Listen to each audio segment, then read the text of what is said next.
So thank you everyone for joining us. It's our Lunch and Learn on inclusive assistive technology in the workplace. My name is Graham Thomas. I'm from the Oak Specialist College. I'm really pleased to be co-hosting today with Nigel Cork, who's the CEO of Assistive. And in the next half hour or so, we are going to keep this session practical and interactive. So if you'd like to ask any questions during the session, then please do. Nigel, I know, is very happy to answer them as he goes along. Yep. You can also use the chat function as well. So we're going to start with Nigel giving us a introduction to Assistive, both as an organisation and also obviously the app. He's going to walk us through the key features and how they kind of build an ecosystem of support for the individual and for job coaches, businesses, and the managers and teams within those businesses. And I believe Nigel is also going to share a live demonstration so you can see how it works, everyday settings. At the end, I will also, if we have time, just add a little short perspective as to how we use the app at the Oaks, how it's supported us both as an employer and an educator of young adults with autism and learning disabilities. So we'll talk about how it's helped us, what we've learned from it, and how it's making a difference. But Nigel, thank you so much for joining us. I'm going to hand over to you. Lovely, thanks, Graham. Well, hello everybody. Nice to meet you all. So I'm Nigel, and the company is called Assistive, and we're a community interest company. So we're a not-for-profit. And our purpose is to support and help individuals with learning disabilities and or autism to get work, and probably more crucially to retain it ongoing. And so the tech that we provide is there for their career. So it's not there just for an internship year. It is, once they've got it for good.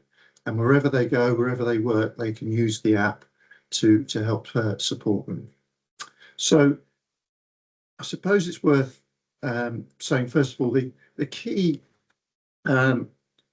challenges that we're looking at, or barriers that we're looking to overcome, and I say overcome, but sometimes reduce those barriers, sometimes overcome them.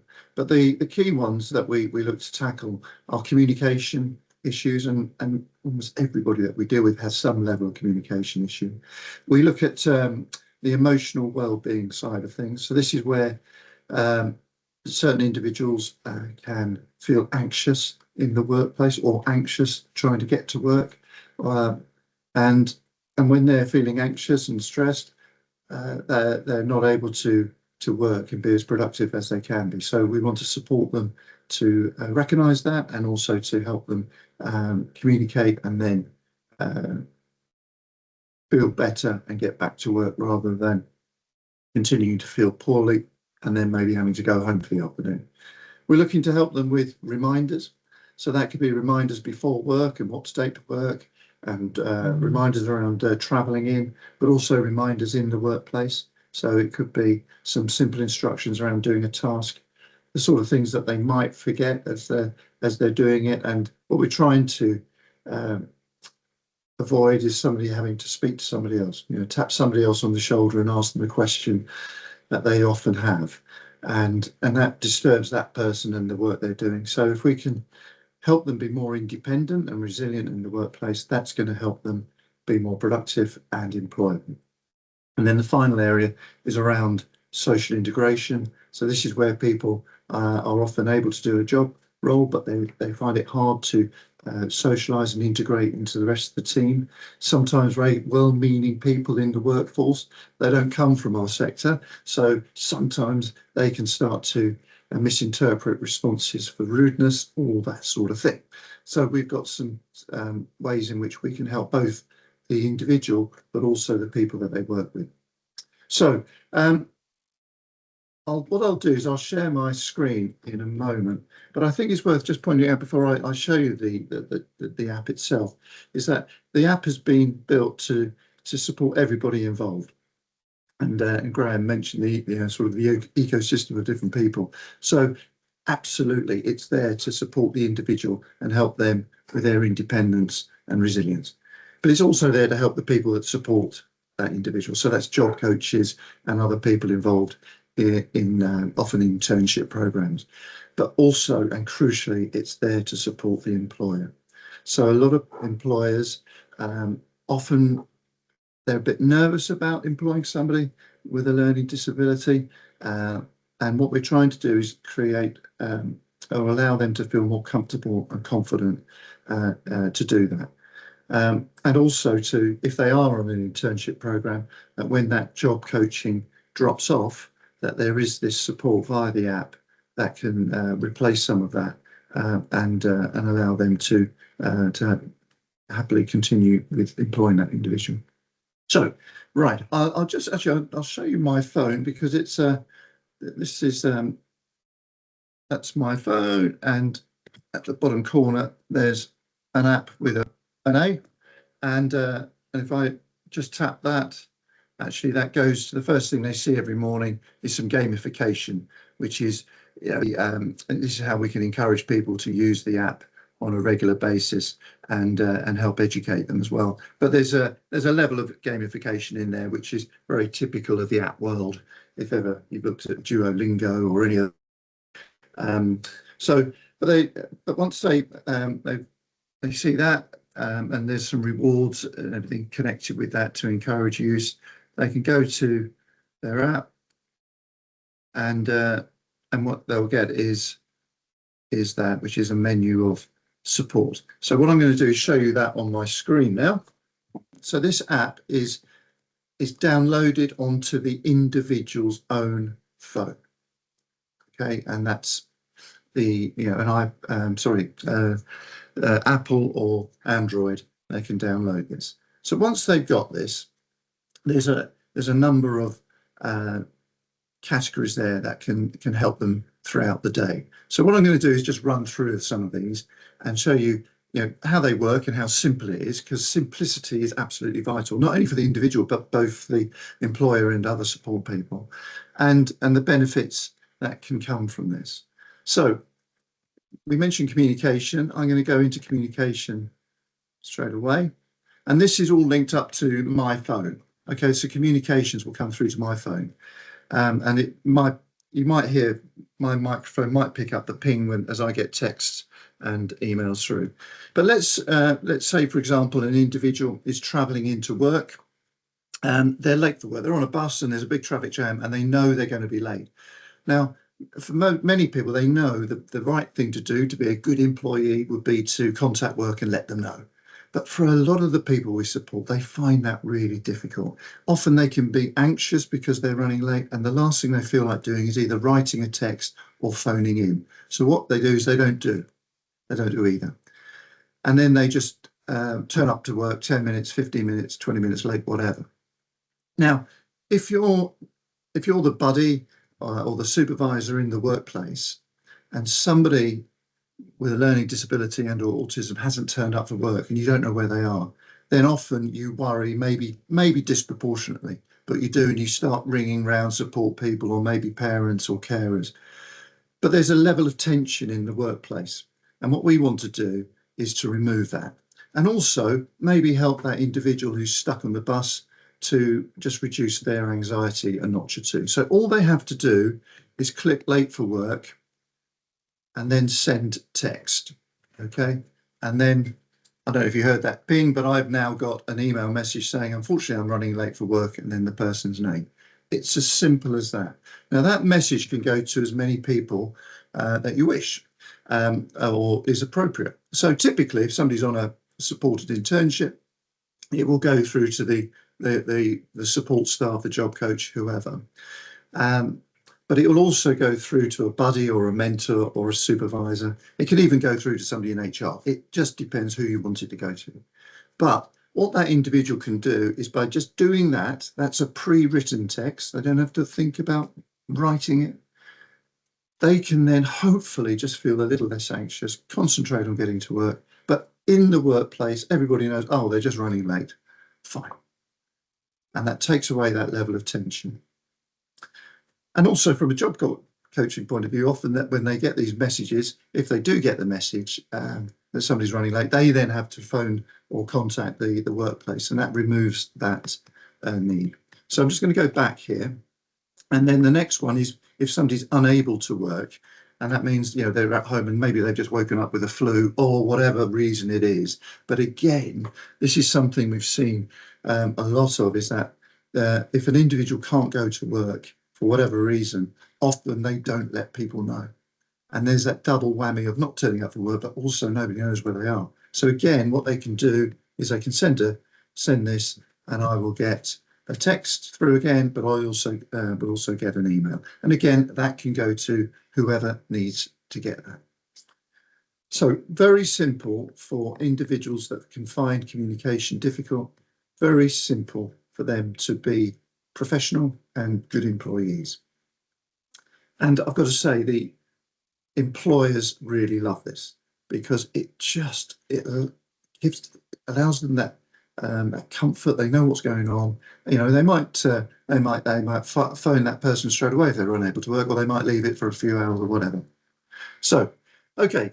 So then when the individual is in work, they have a question or a problem. And again, everybody's different, but a number of people that we support can find it hard to communicate. Maybe they are very shy and anxious. Maybe they have a speech impediment. Maybe, whatever reason, they can find it difficult to communicate. So this came out from a few years ago when we were supporting somebody, and she was somebody that very conscientious, doing an admin role in the NHS, but in a very busy office, but was very quiet. One of the quietest people I've ever met. She was lovely, but just, you know, found it incredibly difficult to actually verbalise a question. And the problem for her was that her PC wasn't working one morning, and so she actually sat there for an hour and a half until somebody noticed. And in that hour and a half, she, you know, being conscientious, she hated the fact she wasn't actually working, and it was awful for her. But also from a work point of view, they lost an hour and a half of productivity from her. So what she does now, she clicks problem, and then she will click there, and what comes up is a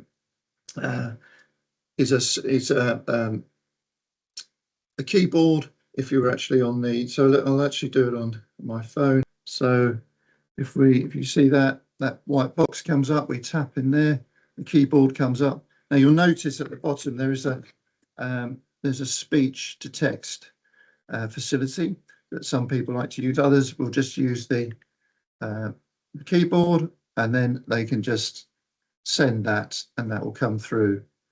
So it's come through as a text to me because it's a problem, and it also comes through as an email.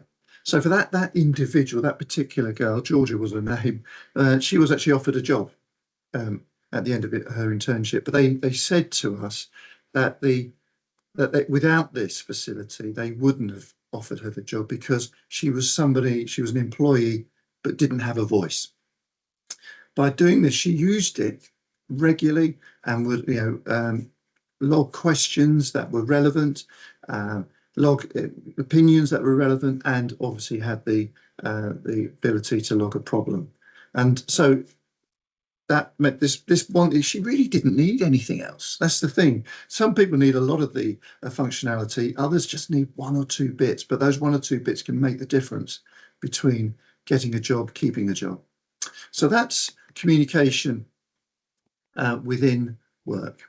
Now, we've got another one here, which is communication. This is quiet moment. So this is something that if somebody isn't feeling their best in terms of their emotions, and they're starting, you know, to maybe spiral down a bit, they can, at that point, is probably the moment where it's the last moment where they actually feel like speaking to anyone and letting anybody know that they're not feeling great. But it's very important that they do. So here they can just push quiet moment, and that has sent me again another text which says, I'm just having a quiet moment to try to get back to my best. Thanks for your understanding, and their name. Now that's pre-written, they don't have to write it. So as soon as they're starting not to feel great and possibly unable to carry on with work, they can send that message. Again, from an employer point of view, if you can imagine, they get that message, they'll be well aware of that individual might have emotional needs at certain times, but again, takes that tension away, takes the tension away from the individual who might be feeling a bit embarrassed because they can't work. So everybody's in the know. And then so therefore the employee or buddy or whoever has the option to intervene at that point to see if they can help, or the individual can go to their wellbeing strategies on the app. Maybe it's been arranged in that particular place where there's a quiet room or quiet space, or maybe just that person's allowed to put their earplugs in. And then this person can then, using the app, can go to some wellbeing strategies to try to help them start to feel better and be able to return to work. So if I just start with calm strategies, and here the top 4 are all exercises of one sort or another. So if I just go on to this one, breathing, and I'll push play, and hopefully you'll be able to hear this. So sitting comfortably, just taking a big deep breath in through the nose and out through the mouth. As you breathe in, noticing how the body expands. Okay, so these exercises, they're all like that, very calming voice, but somebody can just listen to these. They're about 3 or 4 minutes long. And often for some people, that's the difference. They can feel 10 times better and are able to return to work. We've got some other things on here. These ones, I'll go into forest. These are sounds, very calming sounds. Let me play this.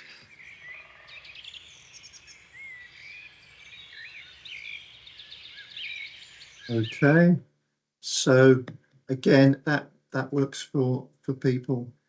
They've actually been probably a bit more effective than we thought.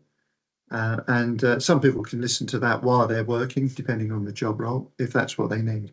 So anyway, we've got a number of things there that can help people start to recover their emotional state and be able to return to work. But everybody's different. So we've got some active strategies here, people who prefer to be a bit more physical. So we've got the advice around moving and stretching, maybe having a drink, having a snack. All these things can really help make people feel different. So for example, they can go into stretch, and there's a number of exercises there that they can start to do. And it's interesting when I'm presenting this, let's say I'm presenting to 10 individuals, there's always, 1 or 2 at least that will immediately start stretching, doing these.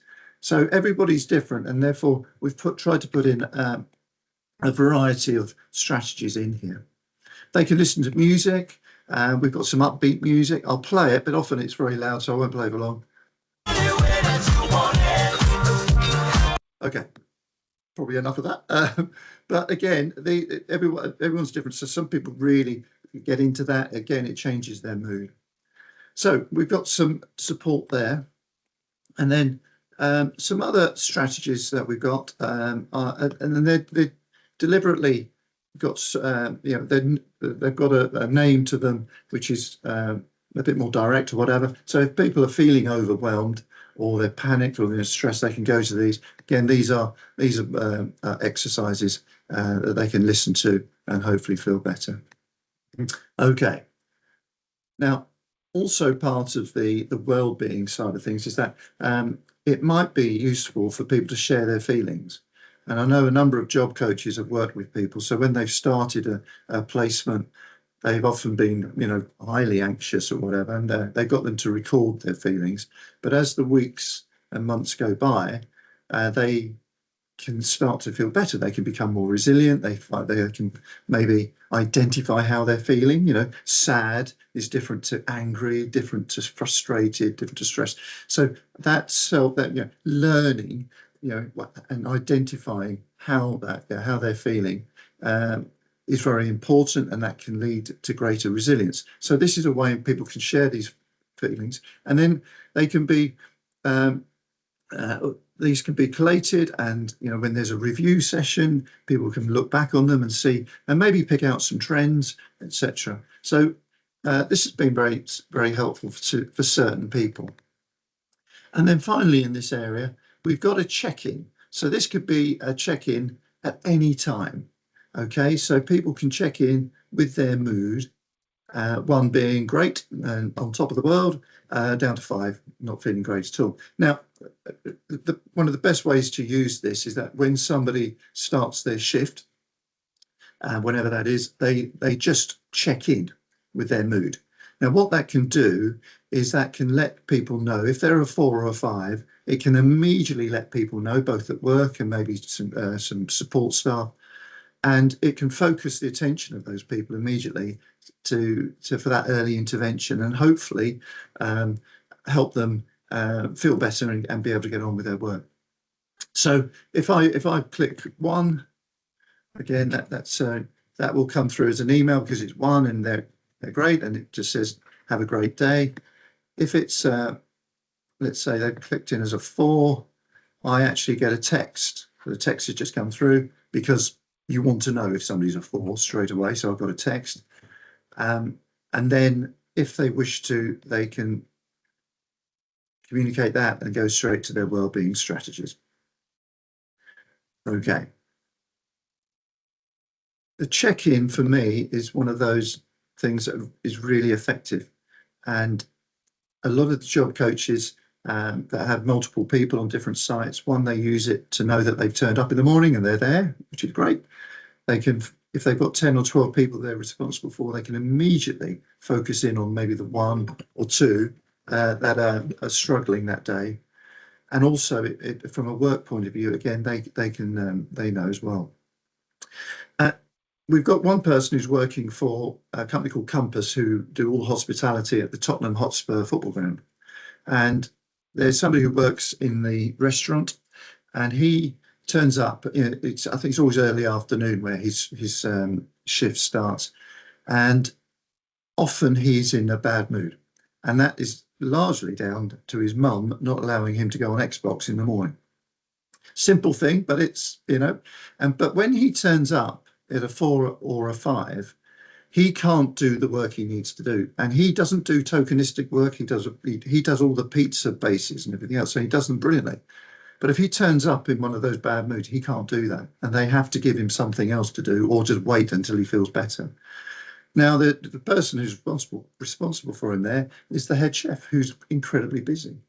And so anyway, what they've done there is that when the individual gets on the bus to come to work, he has to check in. And if he's a 4 or a 5, it's his task to try to get up to at least a 3 before he gets to work. Now, he's been doing this for 4 months now. And he has not turned up to work below a 3 in that time. And so it's made all the difference. Now, when we first started trying to support here, the head chef didn't say this, but after 3 months, he said, it's working perfectly. So I've got a productive employee turning up every day and he gets on with his work. It's great. But he said, I was about to let him go. And this is where the difference is. It's again, the individual doesn't really use many of the other functions or assists, as we call them, but he uses this, and this has made the difference. And that's allowed him to retain his job and keep working. Okay, so I'm just going to come back to home now. So what we've done there, and we do this deliberately, is we provide the communication, which is here, and we provide the well-being, which is here to start with. Some of our experience is that if you give too much too soon, it can overwhelm. So we put these in place straight away. But as the individual begins work and the weeks go by, you can add in other functionality. So there's some support around tasks. We can provide some checklists around organisation. We can provide travel information, etc. But the way you do this is the power to do this and to build anything which is sort of more personalised for that individual, is that you'd go up here to, we call this the assist store. So all our supports are called assists, and we called it the assist store, ripping off the App Store name, but there you go. So what you would do is either the individual can do this themselves, depending on their level of ability, but more typically it would be with a job coach or a buddy at work. You'd go into the assist store, and let's say you'd like to add a checklist for the morning. All right, so we might say all they do is they put morning list in there.